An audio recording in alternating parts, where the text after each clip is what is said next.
Hello guys, welcome to my channel Ram technical help. So guys, इस video के अंदर हम लोग जानने वाले हैं कि अगर आप आपके लैपटॉप या डेस्कटॉप के अंदर किसी भी ब्राउजर का यूज कर रहे हो और कोई भी वेबसाइट आप जब आप ओपन करते हो तो सम टाइम आपको यहाँ पर चेक यूर सेव पासवर्ड ऐसा पॉपअप मैसेज आ जाता है। तो अगर आप चाहते हो कि ये पॉपअप मैसेज आपको ना दिखे जब भी आप कोई भी वेबसाइट ओपन करो, तो ये प्रॉब्लम आप कैसे ठीक कर सकते हो, कैसे इसको रिमूव कर सकते हो पॉपअप को, हम लोग इस वीडियो के अंदर स्टेप बाय स्टेप जानने वाले हैं। सो गाइज, अगर आप मेरे चैनल पर नए हैं और पहली बार आए हैं, प्लीज सब्सक्राइब माय चैनल। ऐसी बहुत सारी वीडियोज आपको यहाँ पर मिल जाएंगी, चाहे वो लैपटॉप, डेस्कटॉप, यूट्यूब या फिर किसी भी सॉफ्टवेयर में किसी भी टाइप का आपको कुछ भी प्रॉब्लम आ रहा है तो गाइज आपको यहाँ पर हर टाइप का वीडियो मिल जाएगा। तो सबसे पहले गाइज आपको करना क्या है, आपको राइट साइड में यहाँ पर आपको 3 डॉट मिल जाएंगे।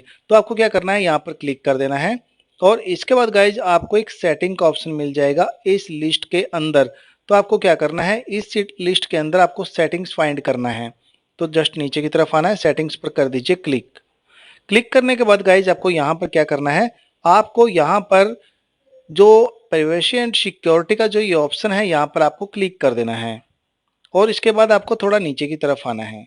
यहाँ पर आपको एक सिक्योरिटी का ऑप्शन मिल जाएगा, यहाँ पर इसको क्लिक कर दीजिए एरो बटन पर। और यहाँ पर गाइज आप थोड़ा नीचे की तरफ आओगे, यहाँ ऑप्शन मिल जाएगा, जस्ट आपको यहाँ पर इसको डिसेबल कर देना है। ठीक है, यहाँ पर इसको डिसेबल कर दीजिए तो आपको वो पॉपअप नहीं आएगा। अभी आप चेक कर लीजिए कि अभी भी आपको वो पॉपअप आ रहा है या नहीं आ रहा है।